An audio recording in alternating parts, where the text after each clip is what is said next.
There we go. So welcome everybody. Thank you so much for coming to tonight's program. We are very, very lucky to be here tonight with you virtually as we accustom ourselves to this virtual environment for programs. We really appreciate you being here. My name is Daniel Keogh. I'm a librarian here at Los Gatos Library, and we're here tonight in conjunction with the University of California Master Gardeners of Santa Clara County. The UC Master Gardeners of Santa Clara County hold regular events with the Los Gatos Library, as well as multiple other events, which you can find on their events calendar on their website, and which will also be shared here tonight.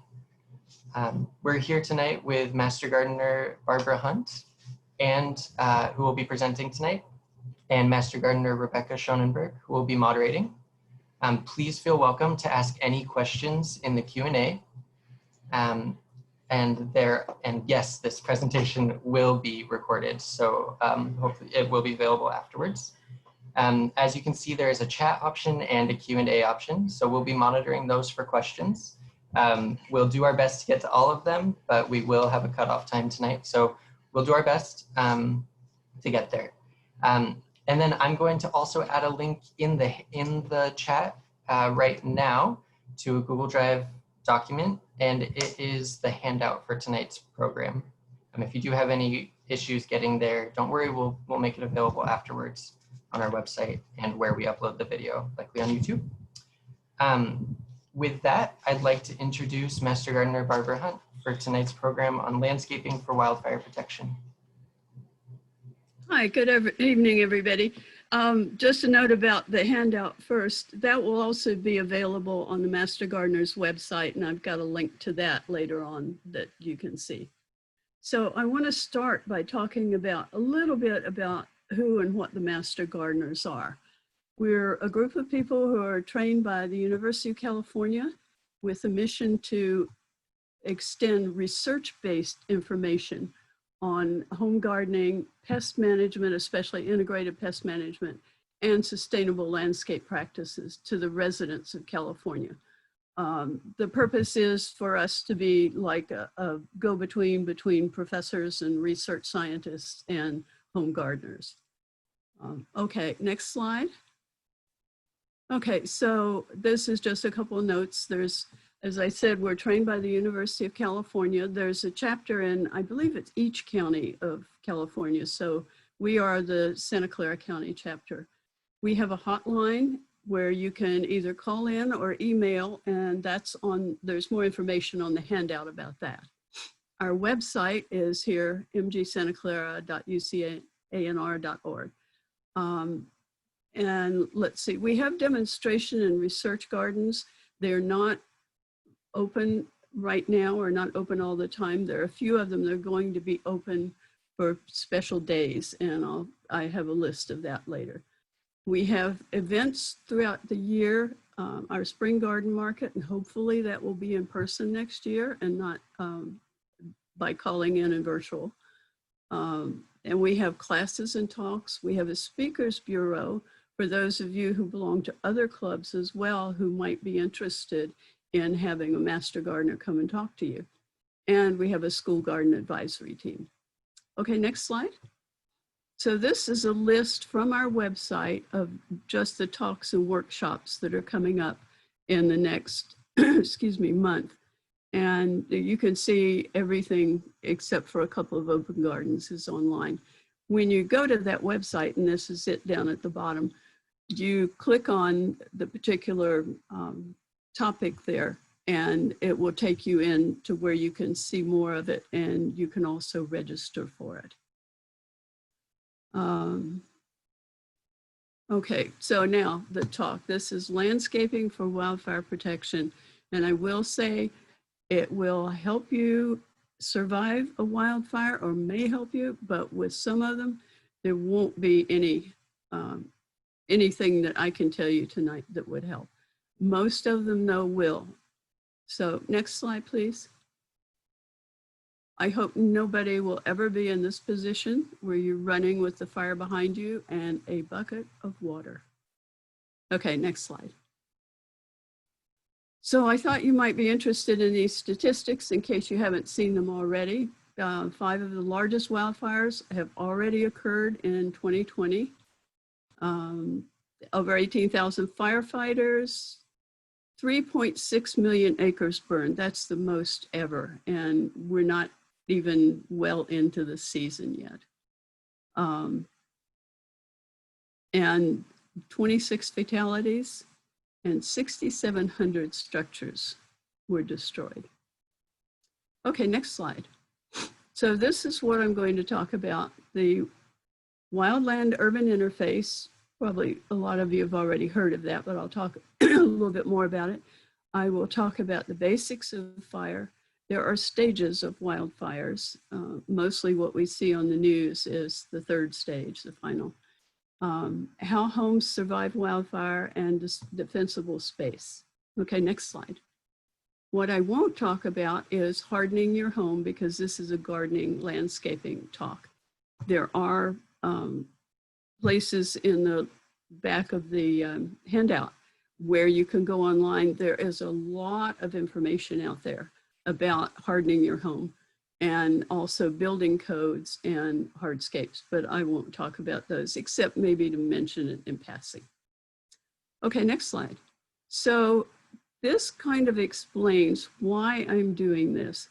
This is my neighborhood. And 3 years ago now, there was a grass fire in the neighborhood. It's up in the hills, the foothills above Berryessa.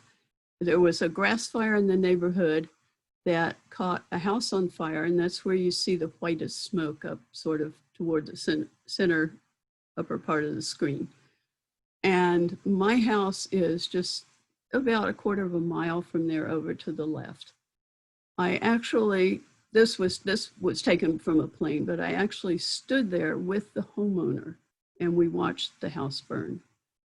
In this particular case, it was just one house because they came in so fast. You can see the red stripe where they even put down fire retardant.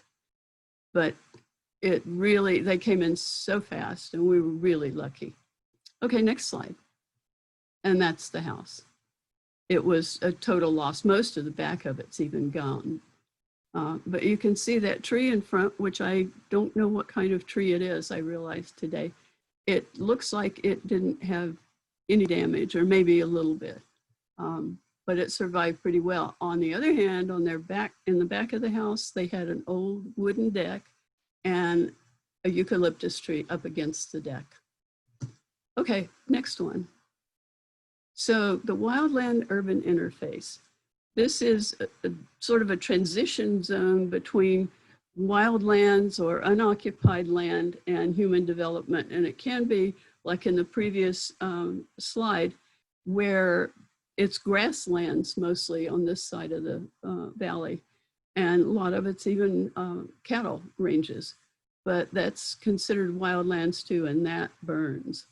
And communities within 1/2 mile of the zone can also be included. And several of those in this last couple of fires were in the evacuation zones, even though they were 1/2 mile in from the edge.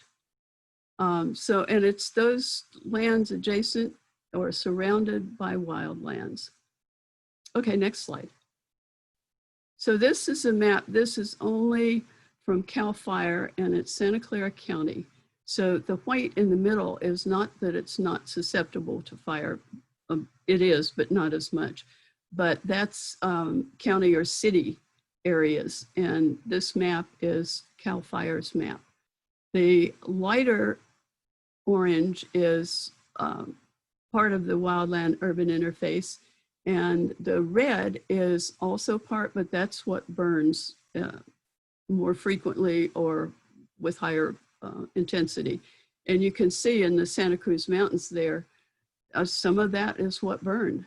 And also over on the right-hand side, the east side, the fire actually came much further into the orange this time. Okay, so basics of fire, everybody knows: fuel, oxygen, and heat, and you get fire.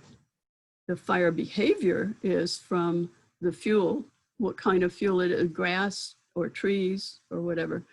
The weather, and especially high winds, and we have here Often the Diablo winds, which are like the Santa Ana winds, they blow in from the east and they're very dry.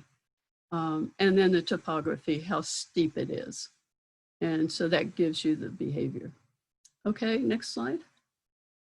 You can't control anything but the fuel. You can't control the weather, unfortunately, and nor can you control the topography. Okay, next. So this surprised me when I saw it, and let me explain the graph.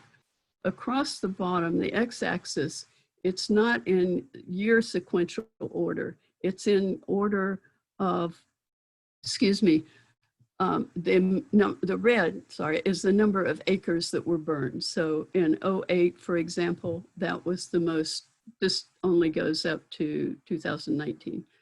That was the most, and then it goes down 2018, 2012, and so on. So that's how much was burned. The blue is the rainfall for that same year. And what surprised me was that, you can see well over on the right-hand side, it's when there's more rainfall, there's less wildfire. And what I had thought for years was that heavy or wet winters promoted growth of the grasses and trees and things, and that there was more fuel. But I guess those, the grass and the trees are hydrated better, and so we don't get as much fire. Okay, next slide. So fuel, anything that will burn, and the firemen always say, if it can burn, it will. So obviously dry or dead vegetation, leaves, that beautiful golden grass everybody loves, trees, some trees more than others, like eucalyptus trees, woody shrubs and perennials, landscape mulch, other than mulch, organic mulch, I should say. Non-organic, like rocks, of course, won't burn, but any other kind of landscape mulch will. Siding on your house, especially wood siding or vinyl siding, roofing, those shingle roofs, and sometimes I'll see them even up in the hills where the shingles are curled up. Sorry, shake roofs, where they're so dry that they're curling up, and those will just go up really fast. Fencing will burn. Yeah, so that's pretty much anything that will burn. Next slide. Okay, so this shows you, this graphic shows you the stages of wildfire. And in the top one is where it's just, I don't know how well you can see it, but it's just creeping along the ground. And there are a couple of branches that are on fire that are blowing, and some little embers, sparks. The second one down toward the right is when it's fully engaged. And not only is everything, the trees that you can see are burning, but there's a lot of debris coming from those trees and being blown over toward the house. And then the last one, of course, is after the fire, where there's just hot spots.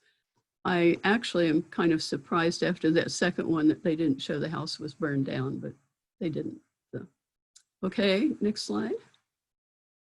So, sorry. There are 3 ways that your house can be exposed to fire, and I was surprised at this too. I always thought that most houses caught fire from the flame coming up to the house, and that's actually not true. It's embers that cause almost 90% of home fires from wildfires. And the embers can blow as far, they can blow a mile, which also surprised me, and set fires. And in the slide that I showed you where the house was burning, to the left of that slide was up a house and then up a hill. And the hill behind that house caught fire, but the house didn't. And I asked the firemen why not, and they said, oh, it was an ember storm. It blew the embers from the burning house over into the field. And the house that was in the way had a concrete tile roof, and so it didn't catch that one. Radiant heat, which I hadn't thought of, but if it can get hot enough, even with the fire not being up against the house, to set it on fire. Okay, next slide. Okay, how how homes survive wildfires. Obviously, the awareness and management of combustible materials, using fire and ember resistant construction materials. And like I said, I won't really go into that, but roofs that are fire retardant, siding that's fire retardant like stucco or concrete. And then what I will talk about is landscape selection, placement, and maintenance. And that will do a lot toward protecting your house. Okay, so this is 10 ways to protect your property from wildfire. And I only put this up because out of the 10, there are only 2 that will help protect. And that's number 1 and number 10, the defensible space. The rest of it is things that you can do, either hardening your house or cleaning up around your house to prevent the fire from catching.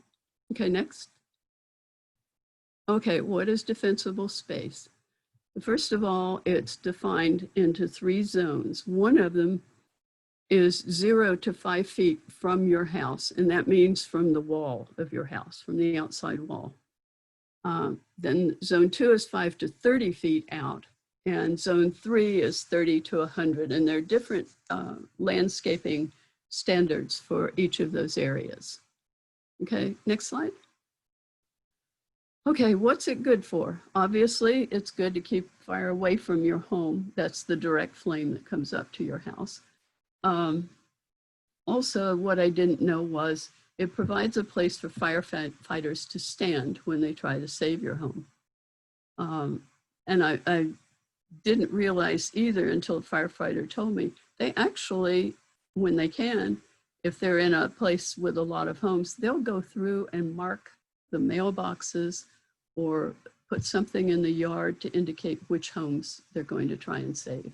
So that's how accessible your house is part of that, and how much material you have against your house or don't. Okay, next slide. So 100 feet, just a few years ago, they just used 30 feet, but with the fires getting more common and hotter and going further into the season, they've moved that out to 100 feet. And that actually is by code for people in this wildland-urban interface. And it's good for anybody, even if you don't live there. If you live in an area where you think that you're susceptible to wildfire, going out 100 feet is recommended. Okay. So this is what I said a minute ago. If your home has space around it for the firefighters to get in, and somebody else's home has trees and things growing up all around it and up against it, then they'll save yours first. Okay. So who must maintain defensible space? It's anyone that basically is adjacent to or in forest lands, mountainous lands, brush covered lands, grass covered lands. And I mentioned too the cattle ranges, which is what I'm surrounded by up here on 2 sides anyway. And any other wildland that's covered with flammable material. Next slide. Okay, so this graphic shows you the 3 zones. And the question that I get from a lot of people is, well, but my neighbor, has redwood trees up against the fence or whatever. You do what you can. You take care of your own property, and then you work with your neighbors if you can. Several years ago, I managed to get my neighbors to take out 2 eucalyptus trees that were growing on our property line. They were their trees, but they were close to both houses, and we talked about it, and they did take them out. Another thing that this graphic shows, and I'll mention it a little bit more in a minute, is on the left-hand side, you see it says 10 feet. That's 10 feet between the canopies of the trees. So the branches that stick further out from each tree should be at least 10 feet apart. And then up toward the top, there's a red and it says 10 feet, that's 10 feet from your chimney. I don't know if you can even see the chimney in this. If it were a conifer, which that kind of looks like it is, or a fir tree of some sort, or a eucalyptus, I think I'd want it more than 10 feet out. But that's, the standard is 10 feet, at least 10 feet. Okay, let's go past this. This is a video and I don't know if it will play on this, so we'll skip this. Next slide. Okay, so your defensible space, that 0 to 5 feet is considered the non-combustible zone. It used to be they would say you could put mulch and low plants out there. Now it's said that you should not have any mulch unless it's non-organic like rocks. No flammable plants, no leaves and needles, and no firewood piles. And if you're like a lot of people that put their firewood piled up against the house next to the door out to the yard so that it stays dry and they can get it when they're ready to build a fire, you need to move it out. Anything that could burn should not be in that first 5 feet. Next slide. Okay, so zone 2, this is more of a cleanup. In zone 2, the area from 5 to 30 feet, you want to remove dead plants, grass, leaves, and so on. And it's amazing how little it takes to start a fire. Trim trees, and they should be, as I mentioned, the canopies should be at least 10 feet apart, and they should be limbed up to 15 feet, 6 to 15, but now they're more saying 15 feet off the ground because flames otherwise can go that high and they can catch your tree. And, you know, you do the best you can. I know a lot of people don't necessarily want to take out trees to keep them 10 feet apart. And back in my house, I have 2 beautiful live oaks that the canopies are touching.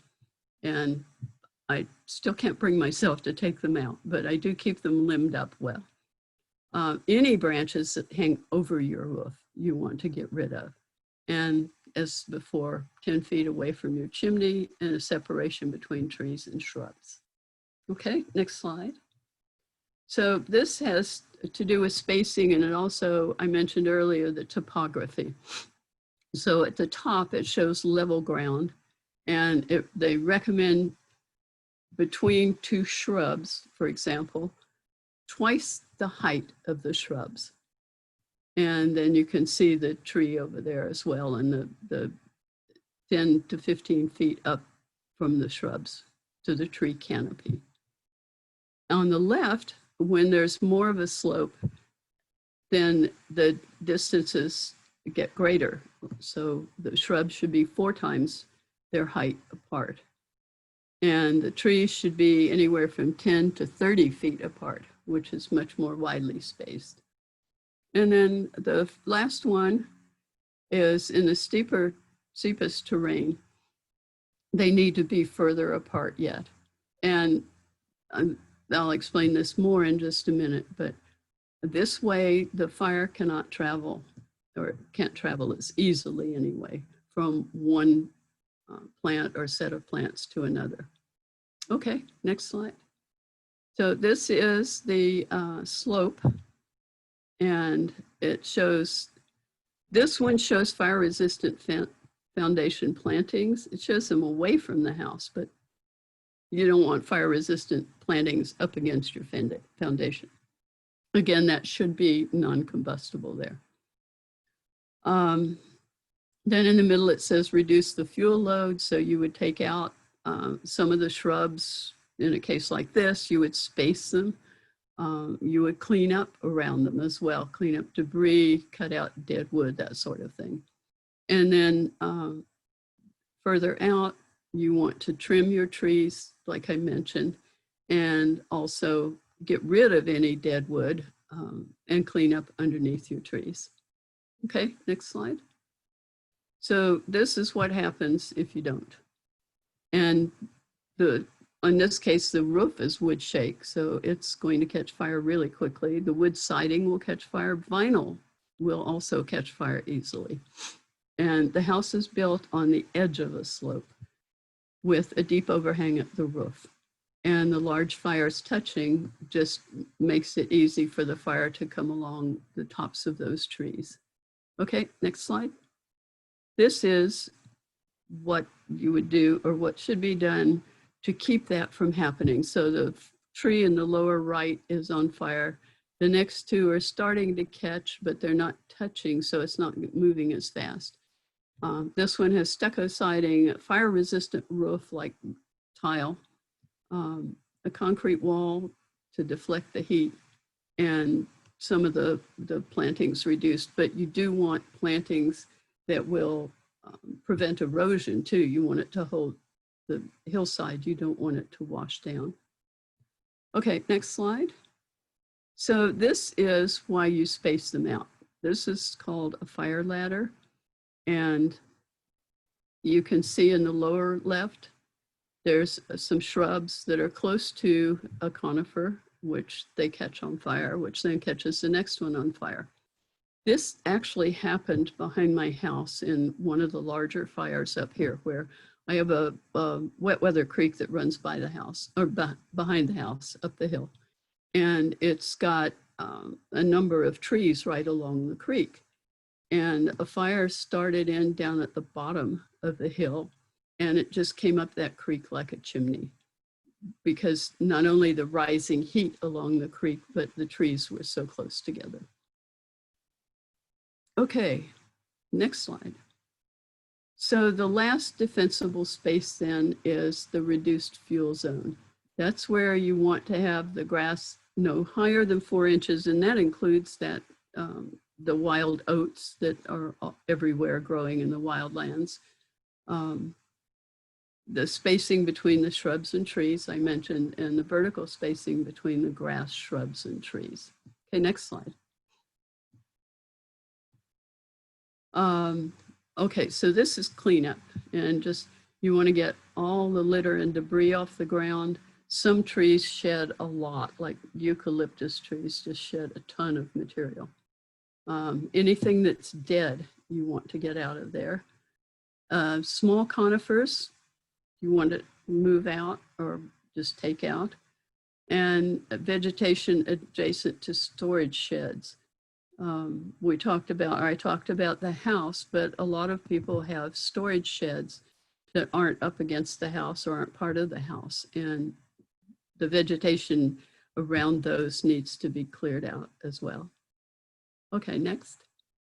So the last, and I'm kind of beating this, but the trees 30 to 60 feet from the house should have at least 12 feet between canopy tops.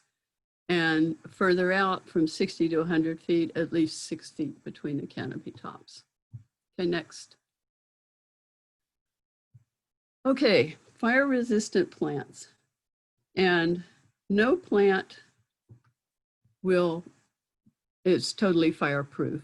All plants can burn. There are plants that burn really, really easily, like eucalyptus trees and some others. There are others that don't burn so quickly.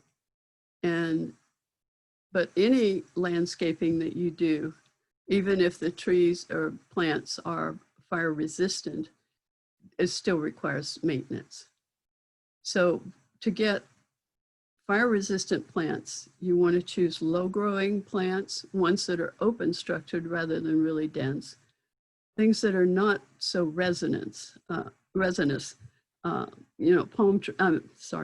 Pine trees, for example, are very resinous, and there are some smaller plants that are as well.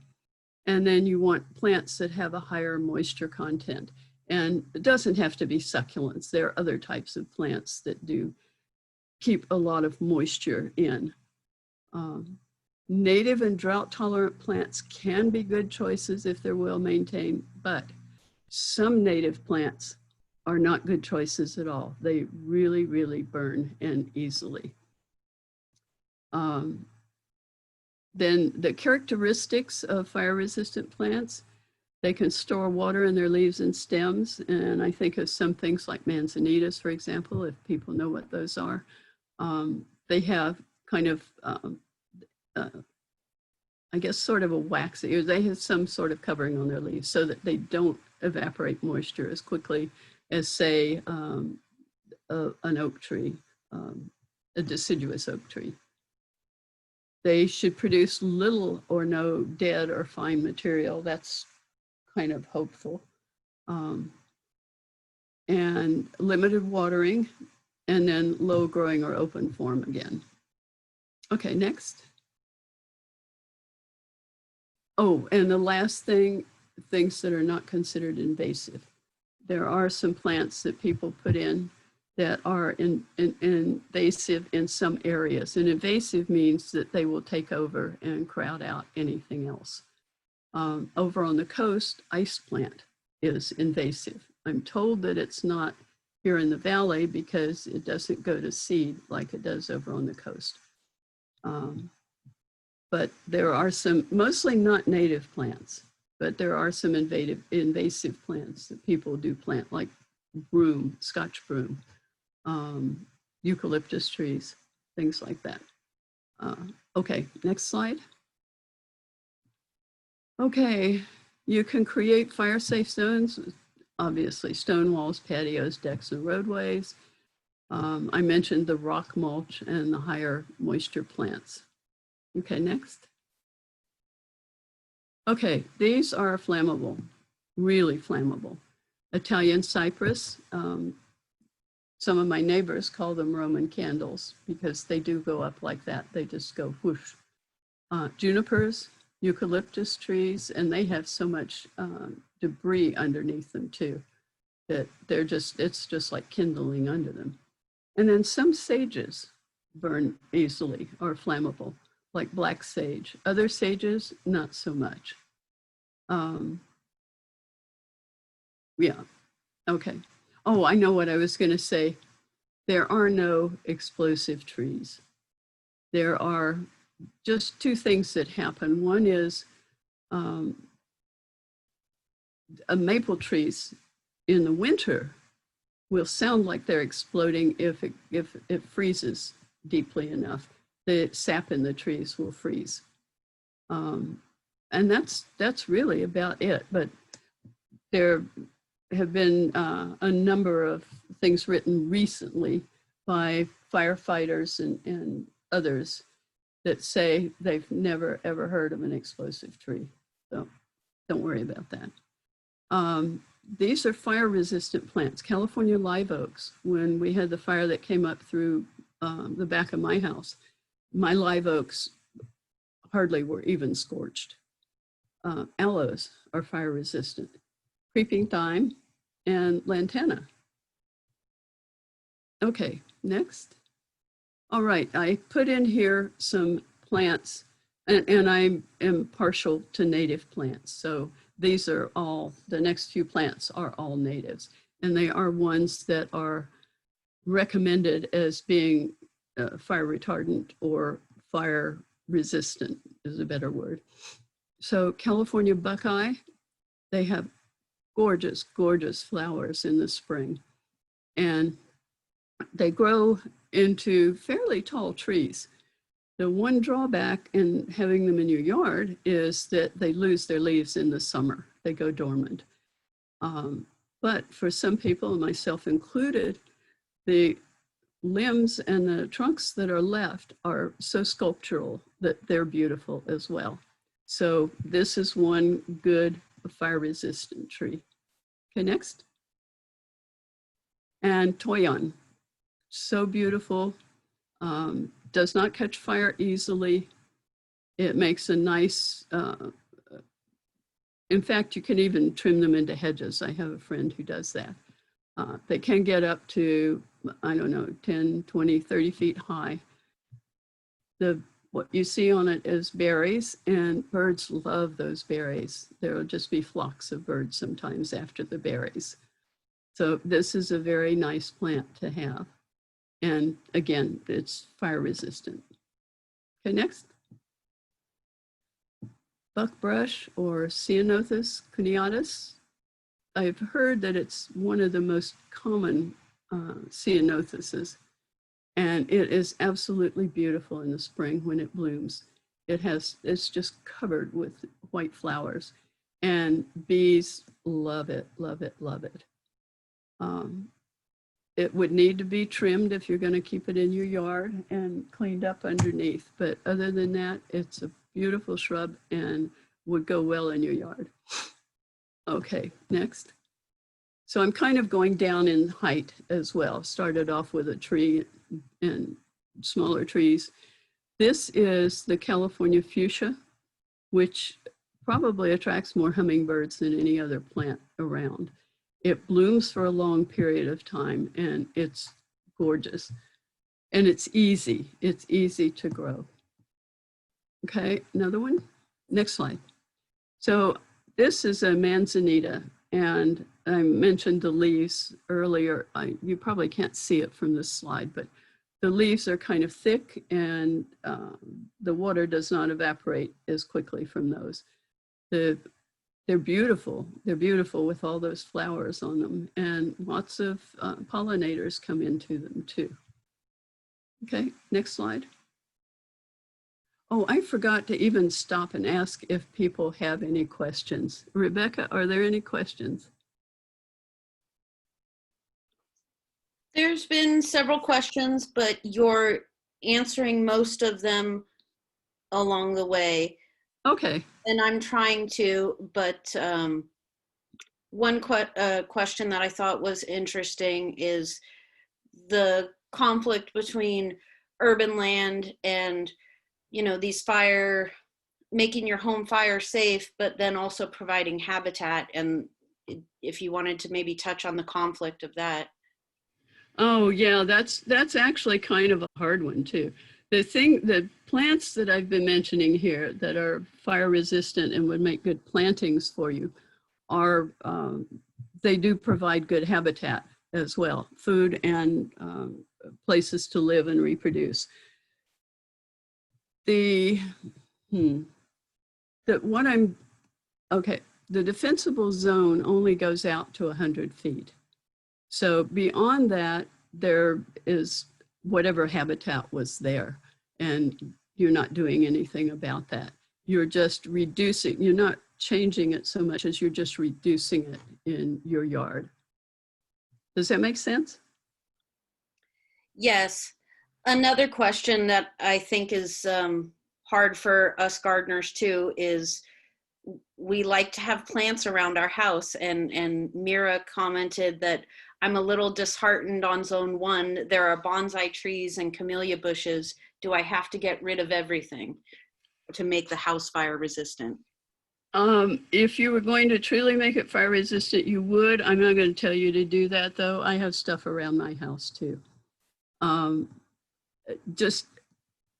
That's a hard one. It depends too on how close you are to a fire zone, a wildfire zone. For people that got evacuated, for example, in one of these latest fires, then they might want to do that. But I would, that's a hard one. That's a really hard one.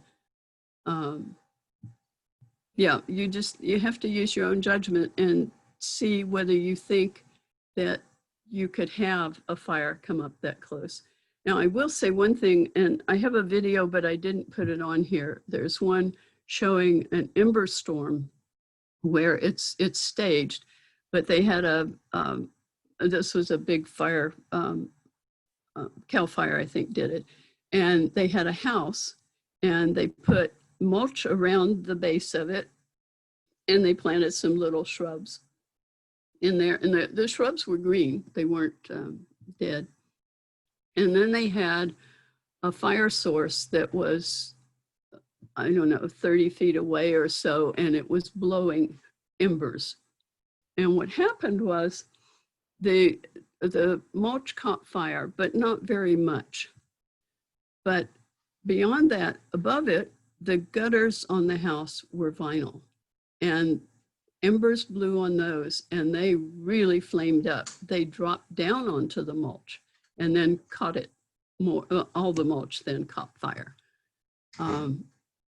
So if you can reduce the mulch around those things, that would be one thing, to something less flammable.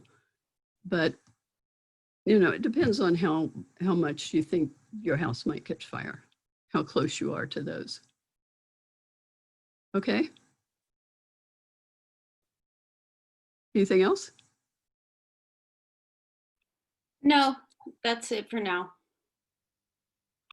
Oh, I see the question about 15 eucalyptus trees 20 feet from your house.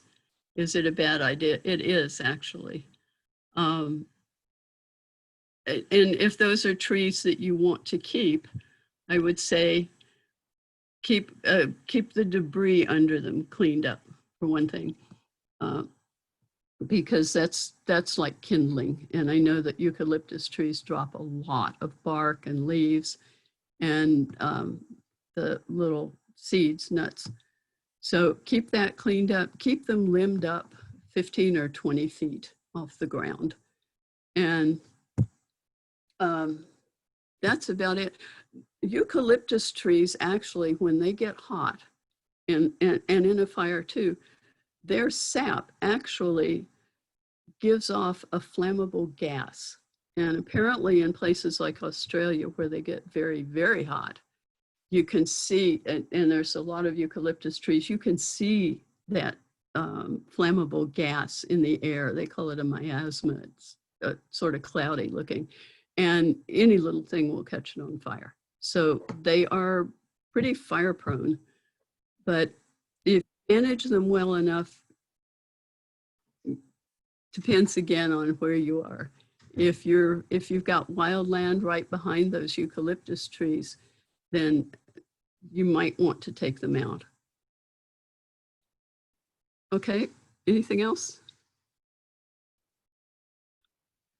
No. What about specifically fire danger for Japanese maples? Those I wouldn't as much, because they are, when they have the leaves, the leaves are green. They aren't as moisture holding as a lot of other plants, but the Japanese maples aren't so big too. And then they're deciduous. So if you keep cleaned up underneath them and the tree is healthy, then it depends on where you have it, but it's probably okay. If you got it between 5 and 30 feet out from your house, or more than 5 feet out from your house, it would be okay. They would be okay. Okay, any other questions? One more if you want to. What about vines on a house? Are they problematic? Wineries use the ivy to keep their structures cool inside, but do they pose a bigger hazard for fire? They do, yes. And a couple of reasons. One is, as I mentioned earlier, anything that can burn will. And then vines up on houses oftentimes collect debris in them. They collect dead leaves from that same vine. They collect dead twigs from the vine. So they are a problem. The wineries that I've seen that have them are stone. And so the stone is not going to burn. And if they don't have a roof that's flammable, then they're probably okay.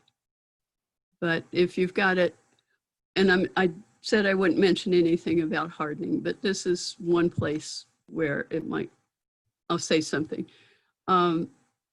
Vines up on the house, where you may get the worst problem is up under the eaves. If the vines catch fire, they can go up under the eaves. And if you've got vents into an attic, say, the embers from those can go into that attic, and you may not know that it's on fire until it's really on fire.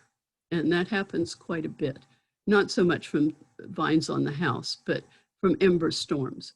And there are certain kinds of vents that you can get for soffits that won't let embers in. And the same way with the vents at gable ends, you can get certain types of vents that won't let the fire embers in. But that's what I would worry about with ivy, especially ivy, because it collects so much debris in it. Okay. Okay, somebody said, can we go on and see the rest of the plants? And yes, I'll do that now, and then I'll answer more questions. So this is a small tree, and one of the reasons I put it, it's also fire resistant, it's called a redberry. And they, in particular, the berries are translucent.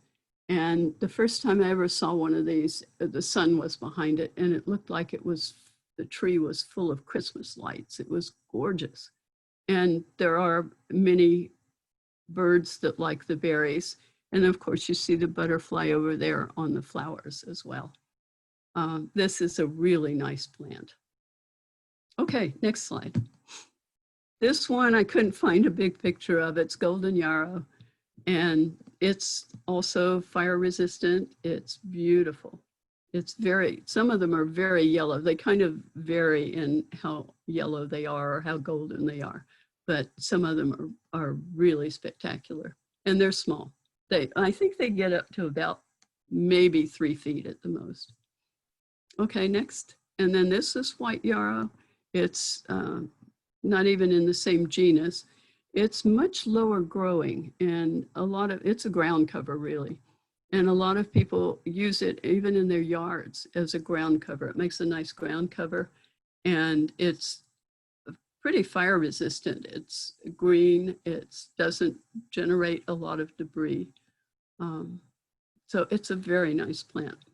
Okay, next. Douglas iris. This is a native iris, and it comes in many, many colors. It's a very low growing. It grows in shade, and they're just gorgeous. And they die back. Excuse me. They die back. The flowers die back. You don't have a lot of debris around them, and they're pretty easy to grow. Okay, next slide. Okay, this is my next to the last slide. This is a tip for everybody. Have one or more hoses set up at your house and ready to go. And I hadn't thought of that until one of the fires that came up through the back where I live caught one of the neighbors' fences on fire. The fence was on fire all the way around the house, and the people weren't home. But one of the neighbors across the street saw it, ran over, and they had a hose hooked up. And he managed to put out the fire all the way around the fence and saved their house, basically, because the fireman said it would have gone up otherwise. One part of the fence was very close to the house, too. So hook up some hoses and have them ready, at least during fire season. Okay, next slide. I have on the handout, there are a lot of resources. This is a very important one. We have fire safe councils in several communities around here. They're community-based for the most part. And they do a lot to help residents in their community protect themselves from wildfires. And I know one of the things they do, at least in this area, is they will, for homes that are outside a city that picks up yard trimmings, like San Jose, for example, they pick up yard trimmings once a week. But people living beyond San Jose, up in the hills, there's not that kind of pickup. So the fire safe councils will organize 2 or 3 times a year a pickup of all kinds of debris that people can put out by the road, even trees. They have to be cut to certain lengths, but they will pick up all kinds of debris that you would clear out from your house. Okay, next slide. So just to wrap it up, I talked about the Wildland-Urban Interface and what it is. I talked about what you need for fire, the stages of wildfire. I talked about how homes survive wildfire based on their landscaping, and then about defensible space. I didn't talk about the hardening, and there are, on the handout sheet, there is one resource where you can get brochures even And usually I have those for handouts when I do this talk at libraries. There is a ton of information on the internet. Okay, next slide. So this is my hope for everybody and why I do this. This is my uphill neighbor. And this was the biggest fire we had. It burned right across the hillside in front of their house. But you can see the green space up within about 30 feet of the house. And the house is wood, and it didn't catch at all. It was perfectly well safe. That green up there is ice plant, which actually they don't recommend. It did work, and it often works, but it does die back into sort of a web of old branches, and it can actually create, can harbor smoldering fires underneath. But I hope that's what all your homes look like if you are in a fire. Okay, thank you very much for coming. And now I'll answer any other questions.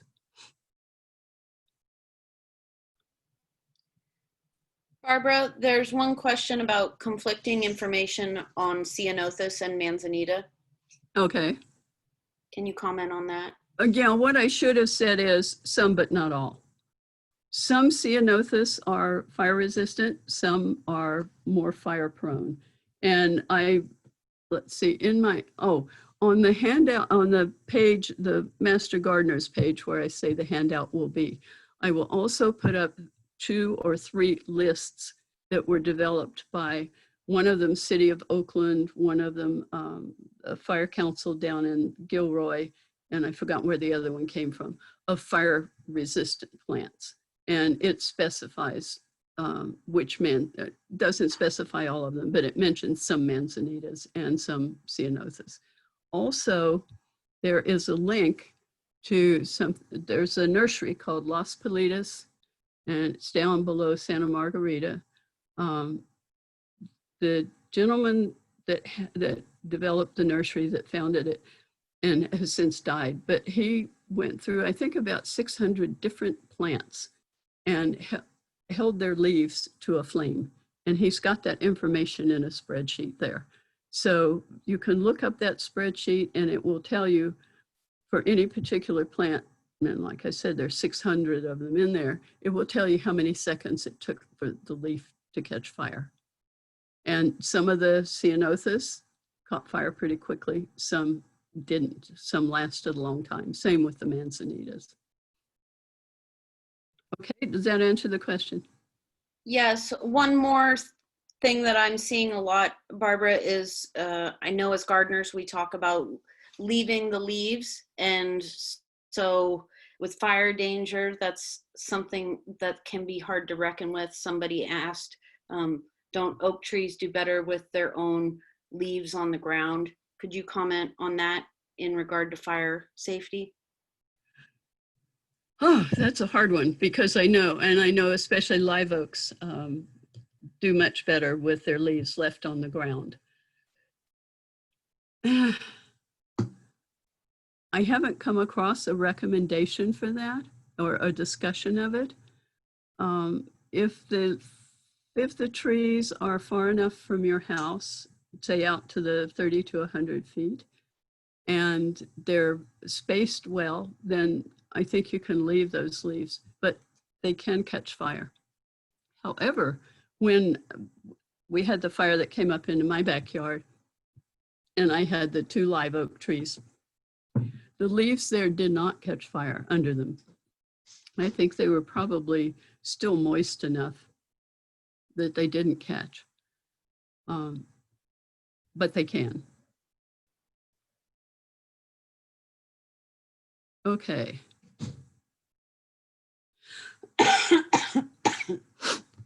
Any comment on olive trees or almond? Are they easy to burn? I don't know.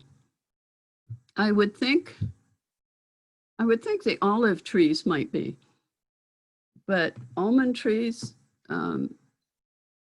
just like other deciduous trees, I don't think they're particularly any more likely to burn.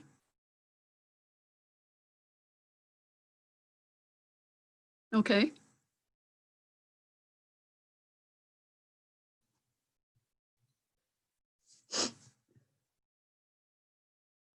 Any other questions?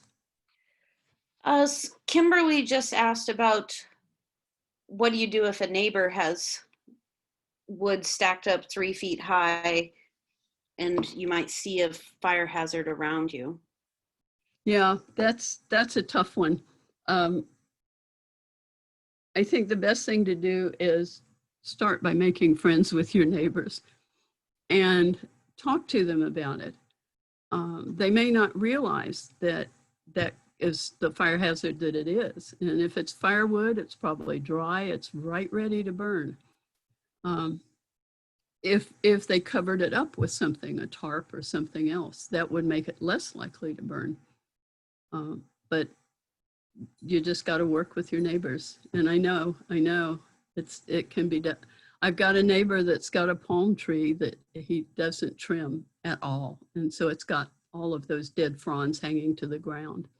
And when those things catch on fire, it's like, they call it flaming daggers. It goes all over the place. So make friends with your neighbors and talk to them. Okay. Do you have time for one more question on redbuds? Sure. Okay. Safety, or are they fire resistant? Oh, redbuds? Yeah, they're considered somewhat fire resistant. I believe they're on the list. I didn't know how much time I would have to talk about plants, so I didn't put them in. Okay. Yes, I think you've covered most of the questions. Okay, and like I said, there's a lot of resources on that handout, and I will put those lists on our handout area in the Master Gardeners website, and you can look them up there. That's the one that I had to, oh, I think Rebecca put that in too as well, the link. Okay. That's it then. If nobody has any more questions. Were there any other that you needed to highlight, Rebecca? There's one more, if you don't mind. I know we're at the time, but Mira did ask, why do you think so many trees during recent wildfires are still intact and don't have much damage, yet all of the houses burned down? You know, I look at those, that's a good question. And sometimes it depends on the house, for one thing. But I know, and this is a little different answer, but I met someone last year, a civil engineer, who spent several weeks up in Paradise after the fire. And her job was to assess the amount of damage to homes and for people to use when they were making insurance claims. And she told me that there was a new development up there, senior development of houses. And they had put mulch around about 2/3 of them, and the others, they hadn't gotten to them with the mulch yet. She said the ones with the mulch around them burned completely, and the ones without mulch didn't burn. So, and the fires jump around too sometimes. Some of those trees maybe didn't have branches down low enough. Some of the trees maybe were trees that weren't as flammable. I'm going to look that one up though too, because I'm curious now about what kind of trees are left standing. But sometimes you'll see, you know, every house around is burned but one. And there are different reasons, but I will look that up about the trees. Okay, anything else?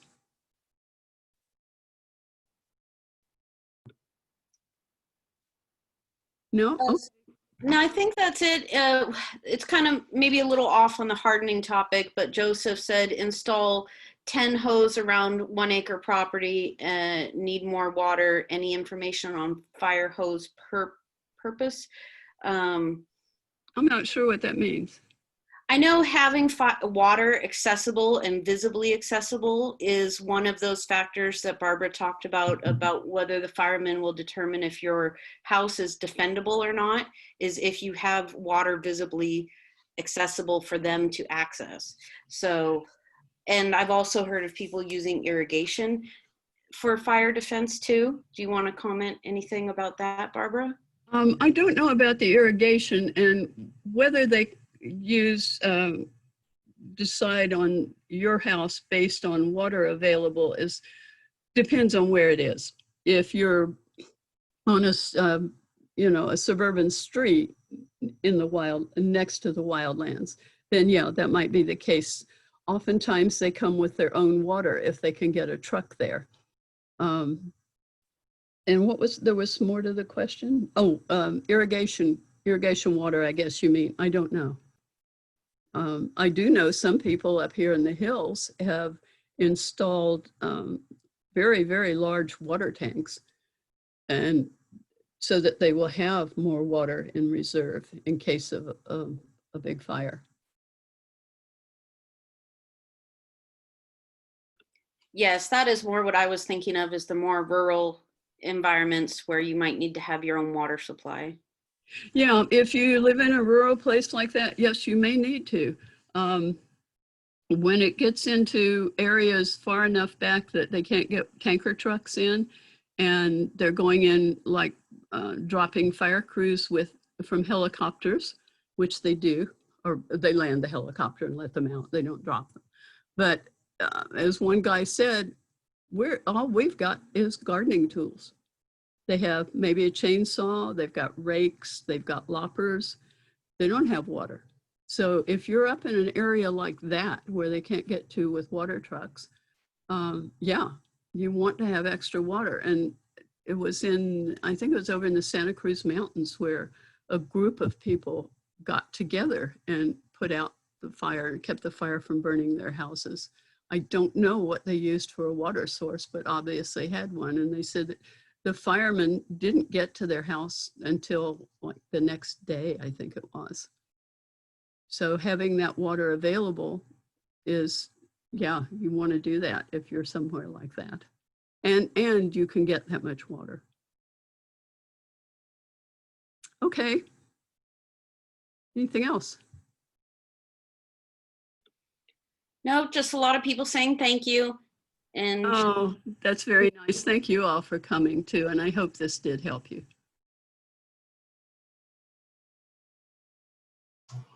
Great. If that's all, I'll let everybody know this will be uploaded to YouTube. Once this recording is processed on my computer, I can actually upload it. I'll try and get it tonight, but you could check tomorrow. Our YouTube channel is just youtube.com/Los Gatos Library. And I'll also be sharing this video with the Master Gardeners. So if they want to host it anywhere, they are welcome to do that. Great. Thank you, Daniel. And thank you to Louise Christie, who was managing the slides for me, and to Rebecca for doing the questions. That was both of you were such big helps. Yeah, thank you so much. I really appreciate everyone being here tonight. It looks like all of the questions were answered in the chat. So thank you everybody who participated. And yeah, thank you again, the UC Master Gardeners of Santa Clara County. We really appreciate your expertise and then bringing us these programs. And yeah, we look forward to seeing your calendar as we get into the fall. All right. And with that, I will go ahead and end the webinar. Everyone have a great evening. Thank you.